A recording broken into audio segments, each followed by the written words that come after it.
출애굽기 2장 11절로 22절까지 말씀입니다.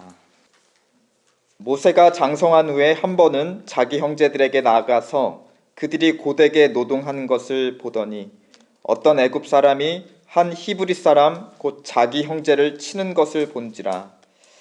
좌우를 살펴 사람이 없음을 보고 그 애굽 사람을 쳐 죽여 모래 속에 감추느니라. 이튿날 다시 나가니 두 히브리 사람이 서로 싸우는지라. 그 잘못한 사람에게 이르되 내가 어찌하여 동포를 치느냐 하매 그가 이르되 누가 너를 우리를 다스리는 자와 재판관으로 삼았느냐? 네가 애굽 사람을 죽인 것처럼 나도 죽이려느냐? 모세가 두려워하여 이르되 일이 탈로 되었도다. 바로가 이 일을 듣고 모세를 죽이고자 하여 찾는지라. 모세가 바로의 낯을 피하여 미디안 땅에 머물며 하루는 우물 곁에 앉았더라. 미디안 제사장에게 7딸이 있었더니 그들이 와서 물을 길어 구유에 채우고 그들의 아버지의 양떼에게 먹이려 하는데 목자들이 와서 그들을 좇는지라. 모세가 일어나 그들을 도와 그 양떼에게 먹이니라. 그들이 그들의 아버지 르울에게 이를 때에 아버지가 이르되 너희가 오늘은 어찌하여 이같이 속히 돌아오느냐? 그들이 이르되 한 애굽 사람이 우리를 목자들의 손에서 건져내고 우리를 위하여 물을 길어 양떼에게 먹였나이다. 아버지가 딸들에게 이르되 그 사람이 어디에 있느냐? 너희가 어찌하여 그 사람을 버려두고 왔느냐? 그를 청하여 음식을 대접하라 하였더라. 모세가 그와 동거하기를 기뻐하매 그가 그의 딸 십보라를 모세에게 주었더니 그가 아들을 낳음에 모세가 그의 이름을 게르솜이라 하여 이르되 내가 타국에서 나그네가 되었음이라 하였더라. 아멘.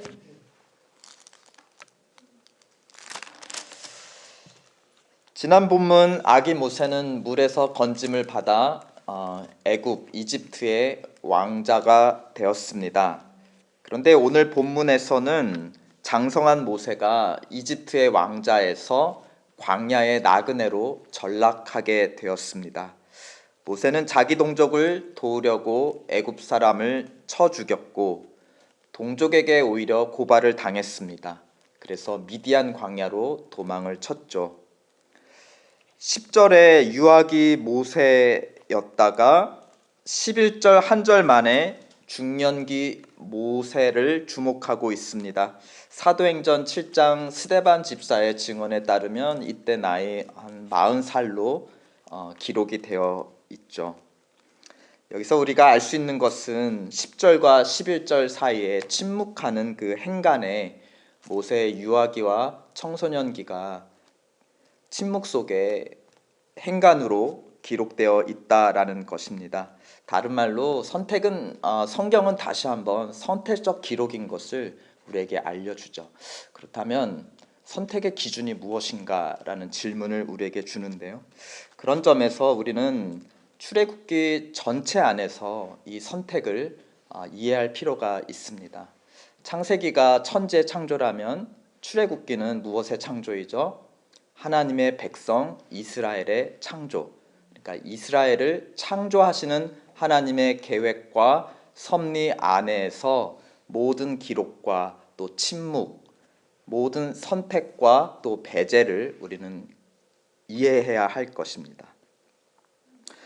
왜 유아기에서 바로 장성한 11절의 모세를 주목하고 그가 이집트의 왕자에서 광야의 나그네로 전락한 사건을 주목하고 있는가? 이것이 이스라엘을 창조하는 하나님의 섭리 가운데 어떻게 맞아가고 그 안에서 무엇을 의미하는가?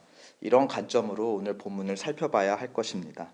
결론적으로 말해서 모세가 아직 하나님의 부름을 받기 전에 그가 행했던 오늘 본문의 일들이 앞으로 하나님께서 이스라엘을 창조하시는 일들을 예표하게 됩니다. 한번 살펴볼까요? 11절 모세가 장성했습니다. 애굽에서 컸죠. 하나님도 애굽에서 이스라엘 백성을 아브라함의 가족들, 자손들을 큰 민족으로 장성케 키우셨습니다. 11절 그가 동족들이 받는 고난을 보았다 하였습니다. 우리 다음에 읽을 25절을 보면 하나님이 이스라엘 자손을 뭐라고 되어 있죠? 25절에 돌보셨다. 같은 단어입니다. 보셨다라는 겁니다. 모세가 자기 동족이 고난받는 것을 보았던 것처럼 하나님께서 그 백성 전체가 고난받는 것을 어떻게 하셨다고요? 보셨다. 돌보셨다. 또 12절 모세는 애굽 사람을 쳐 죽였다 하였습니다. 나중에 하나님께서 이스라엘 백성을 애굽이라는 모태로부터 출산시키기 위해서 어떻게 하시죠? 고통을 주시는데 10가지 재앙으로 어떻게 하십니까? 앞으로 우리 출애굽기 읽으면은 치신다. 시편에도 이 사건을 기록하면 애굽을 치셨다라는 표현들이 자주 나옵니다. 17절 모세는 우물에서 미디안 여자들을 도와준다 하였습니다. 근데 여기서 도와준다는 원문 표현으로는 구해주었다라는 표현이 더 적합합니다. 그래서 19절에 그 미디안의 광야의 딸들이 이 모세가 한 일을 복귀하면서 건져내었다라는 표현도 쓰고 있죠. 하나님은 이스라엘 민족을 물로부터 홍해에서 건져내십니다. 22절 모세는 타국 광야에서 나그네가 되었다라고 고백을 합니다. 하나님도 광야에서 성막을 짓고 이스라엘 백성과 함께 동거하고 동행하실 것입니다. 14절 또 모세는 자기 민족으로부터 이스라엘로부터 구해 주었는데도 불구하고 무엇을 받죠? 불평과 도전을 받습니다. 누가 너를 우리를 다스리는 자와 재판관으로 삼았느냐? 이 소리 하나님께서 앞으로 이스라엘로부터 끊임없이 광야 40년 동안 들을 소리입니다.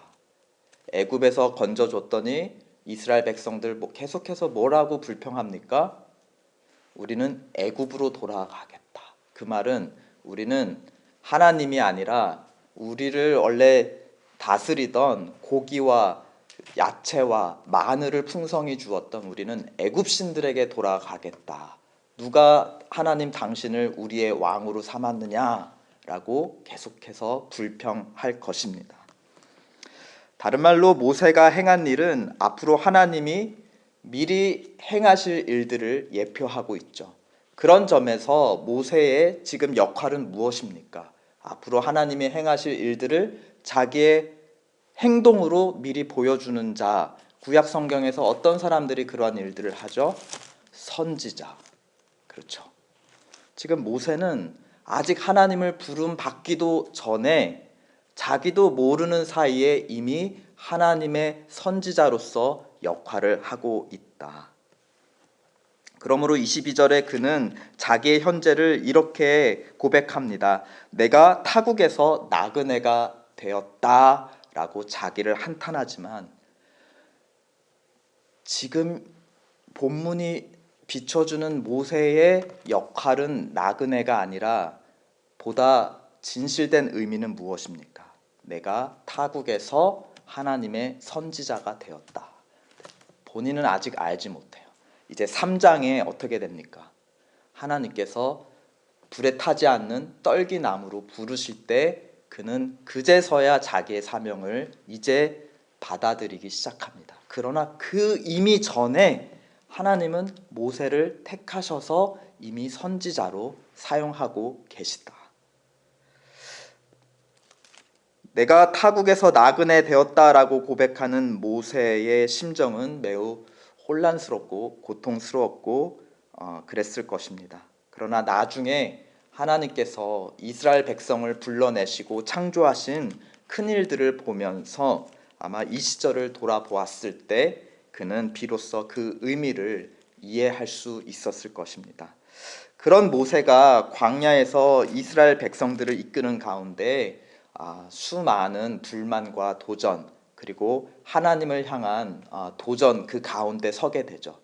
그러한 한 현장 가운데 민수기 11장 29절에서 모세는 이렇게 고백합니다. 하나님의 모든 백성이 선지자 되기를 나는 바란다. 그러면서 앞에 선지자 되는 조건을 이렇게 밝혀요. 여호와께서 그의 영을 그 모든 백성에게 주사 모두 다 선지자 되기를 원한다.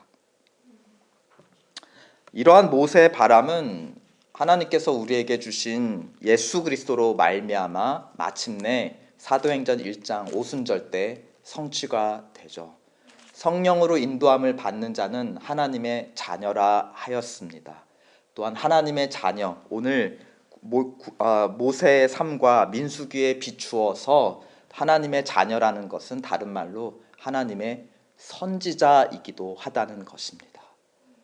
자녀가 아버지의 형상이고 아버지의 닮은 모습으로 아버지와 비슷한 일을 하듯이 하나님의 선지자로 부름받은 그 영으로 인도함 받는 자녀들 역시 아버지께서 행하고 있는 일들을 아버지의 뜻을 세상에 드러내는 선지자의 역할을 하고 있다는 것입니다. 이것은 우리에게 위로와 소망을 주죠. 우리에게 현재 일어나고 있는 많은 알 수 없는 일들, 마치 광야의 나그네로 전락한 것 같은 이 혼란스러운 현재일지라도 나중에 비로소 하나님의 뜻 안에서 이것이 협력하여 선을 이룰 것이다. 하나님 안에서 이것이 나중에 그 의미가 밝혀질 것이다. 이것은 현재의 고난을 통과하는 하나님의 백성들에게 위로와 소망이 됩니다. 동시에 도전이 되기도 합니다. 세상에 하나님을 잘못 증거하는 거짓 선지자 되지 말아야 한다. 우리의 행동, 우리의 말, 우리의 판단이 하나님을 세상에 잘못 알려주는 거짓 선지자로 사용되어서는 안 된다. 그러므로 우리는 하나님의 선지자로 부름받은 하나님의 자녀된 성령을 주신 그 뜻을 깨달아 하나님의 선하시고 기뻐하시고 온전한 뜻이 무엇인지 분별하며 마음에 확정된 대로 양심의 확신을 가지고 오늘도 하나님의 선하신 뜻을 세상에 드러냅시다. 아멘. 함께 기도합시다. 무엇보다 위로와 소망이 됩니다. 우리가 하나님의 뜻을 분별하려 하지만 때로 온전히 분별하지 못할 때도 있고 이것인가 저것인가 알지 못하는 중에 행동할 때도 있고 상황에 떠밀려 우리가 결정하고 밀려갈 때도 있습니다. 모세가 그랬죠. 모든 상황 속에 자기는 반응했을 뿐인데 어느 날 자기의 모습은 광야의 나그네로 전락해 있는 것입니다. 그러나 나중에 뒤돌아봤을 때 자기가 알지 못하는 중에 행했던 행위들이 나중에 하나님께서 행하실 더 큰 일들을 예표하는 선지적 행위가 되었다. 이 안에서 모세는 큰 위로를 받았을 것이고 모두가 다 선지자 되기를 원하노라 그는 간구했던 것입니다.